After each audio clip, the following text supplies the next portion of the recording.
No, loading up your food with enough chemical heat to disperse a riot does not make you tough. Says who? Says science. You're not impressing anybody. The most alpha thing to do is to eat your food how you actually like it and to let other people do the same. If how you actually like it is loaded up with chilies, then more power to you. But the most likely explanation for that particular preference is not that you're a total badass. The more likely explanation is that your nervous system has simply become desensitized to these. One of these can taste 10 times as hot to somebody else as it does to you. You're not having different reactions to the same sensation, you're having different sensations. Before we proceed, let's get our nomenclature straight. When I say spicy in this context, I'm not talking about spices generally. I'm talking about chilies, capsicums, specifically a chemical inside chilies called capsaicin. Dr. Nadia Burns wrote her doctoral dissertation in food science all about why some people seem to like the heat more than others. She says it's important to understand that capsaicin is not acting on our taste buds. It's acting on a pain receptor that we have called TRPV1.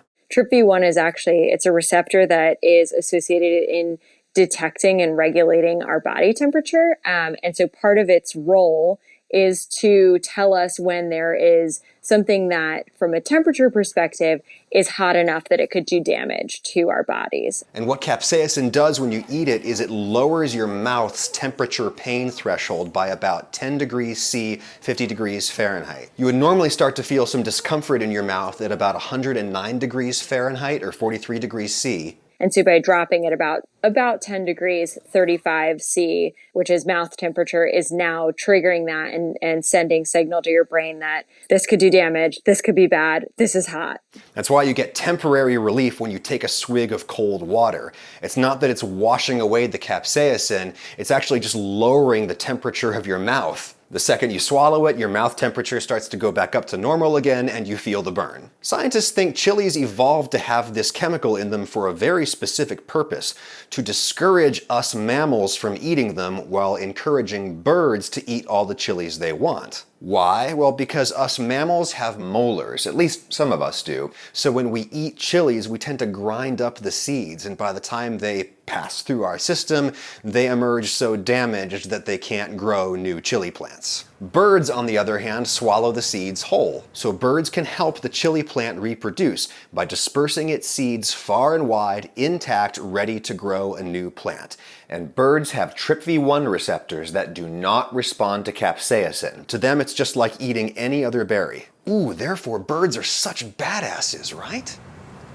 So why would we go out of our way to eat something that a plant developed for the express purpose of repelling us? Well, lots of plants that we use as flavorings are actually trying to keep us away. Garlic is another prime example. The hot, pungent flavor that you get from freshly chopped garlic is a chemical called allicin, which the garlic only creates when it's damaged. It's a defense mechanism. The same chemical weapons these plants use on us also happen to kill microorganisms, including many common foodborne pathogens. So one theory as to why super spicy food became so much more popular in the global South is that food spoils way faster in warm climates. Dousing your food in garlic and chili can make it last longer, and if your food does start to spoil, those super strong flavors might overwhelm the gross ones. And that gets at the main reason why I don't like a ton of mouth burn.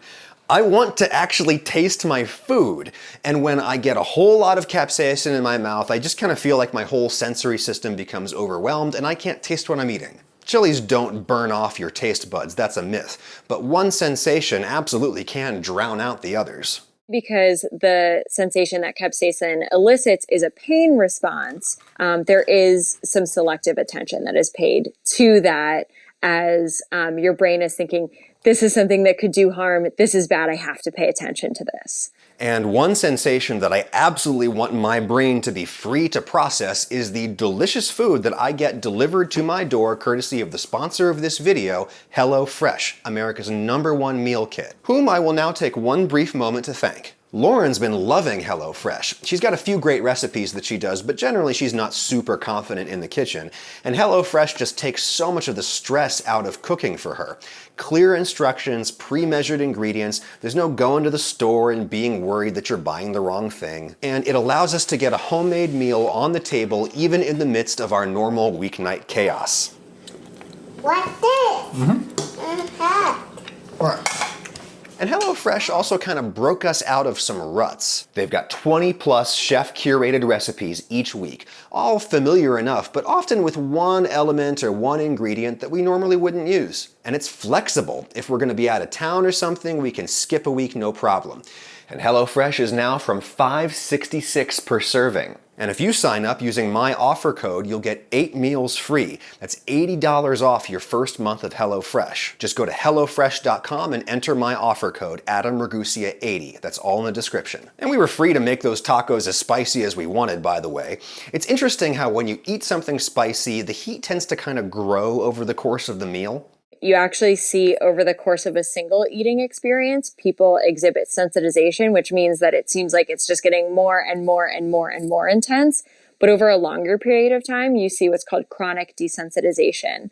And you see that people's threshold sensitivity actually goes down. So you could essentially train yourself with small doses of capsaicin to lower your threshold. But you'd have to be really consistent.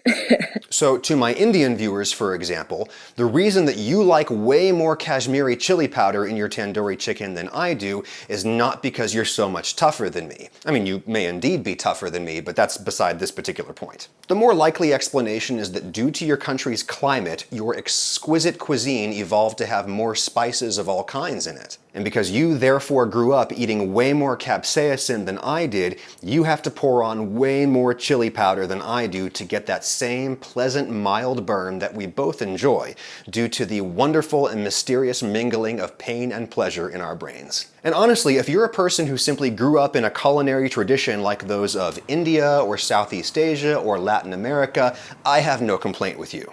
I have a problem with dudes of a heritage a little closer to mine who right now are probably thinking, yes, exactly, this is why my eating chilies is a reflection of my badassery. I have trained my system. It's an adaptation to stress, just like weight training. Indeed, 45 pounds does feel way heavier to me than it does to, say, 4-time Mr. Olympia Jay Cutler. And that is because he has subjected his muscles to way more stress, thereby forcing them to adapt and get stronger. And yes, that does make Jay more of a badass than me. But here's the thing, dude. Making your muscles stronger actually has a point. You can do something with that strength. You can defeat me in battle, or maybe help me move my couch. But physiologically adapting yourself to capsaicin enables you to do what exactly? Eat lots of chilies? Cool trick, bro. Now, I figure that in this respect, chronic capsaicin desensitization is more akin to how we adapt to light. Imagine if you went and stood on my front porch while I went into my bathroom, drew the shades, and turned off all the lights. Then we both stepped out onto my front lawn. You'd be perfectly comfortable in the sunlight while I would be squinting. And are you more of a badass than me at that moment? No, you're just a person with constricted pupils, and I'm a person with dilated pupils. Our eyes are, for the moment, calibrated differently. We're not having different reactions to the same experience, we're having different experiences. That said, capsaicin desensitization does not fully explain why some people seem to eat way more of it than their peers do. Across all cultures, you kind of anecdotally hear that there's always a few people who are pushing it and are always going higher and always going higher and always going higher. And trying to understand that phenomenon was the main focus of Dr. Burns' dissertation research at Penn State. She brought in about 100 people living in my hometown of State College, Pennsylvania, and she had them taste all kinds of things, including precisely measured capsaicin doses. The participants ranked how intense the samples tasted to them, and then they filled out some questionnaires about what kinds of foods they like and also about their personality more broadly. Then she went looking for correlations between certain personality types and a propensity to eat super spicy food. And what she found was very different correlations between men versus women. Women who said they really liked the heat were more likely to exhibit a broader personality trait known as sensation seeking, which is defined as a need for novel and intense stimulation. Whereas the men who said they liked the heat were more likely to exhibit a trait called sensitivity to reward. Sensitivity to reward is a portion of a personality questionnaire that was really built to measure extrinsic rewards. So it's kind of learned rewards, things like money, power, status, where sensation seeking is a measure that really taps into a more intrinsic reward. So things that there could be more of a biological, like hardwiring. So the women that Dr. Burns studied were more likely to get a hit of dopamine or some other good feeling directly in response to the burn. Whereas the men that she studied seemed to be getting a good feeling in response to how badass they imagined that eating capsaicin made them look in the eyes of other people. It's really possible that that's all just a learned association and that men are kind of torturing themselves and eating these spicy foods, not because they're actually enjoying it, but they enjoy that social status that's coming with it. And that, boys, is what I call weak sauce. Don't be that guy. You know who you want to be like? You want to be like the wolf. Quentin Tarantino's cinematic universe is teeming with testosterone, but the most alpha of all Tarantino characters is Winston Wolfe from Pulp Fiction. And what does the wolf say when somebody asks him how he wants his coffee? Oh, how do you take it? Lots of cream, lots of sugar. That line is in the movie for a reason. It's there to establish that the wolf doesn't need to impress the other boys by ordering his coffee black. He's confident enough in his manhood that he can order his food and drink however the hell he damn well actually likes it. That's the guy that I want to be, and that is my closing argument to you. Quick epilogue though, what's Dr. Burns been doing since she got her PhD? Well, she's now the principal sensory scientist at Ocean Spray Cranberries, and guess what? Ocean Spray has a spicy product in Mexico called enchiladas. Yep, spicy dried cranberries. Hey, take your pleasure however you find it. Anywhere you want it, that's the way you need it. Anywhere you want it, da-na-na-na-na.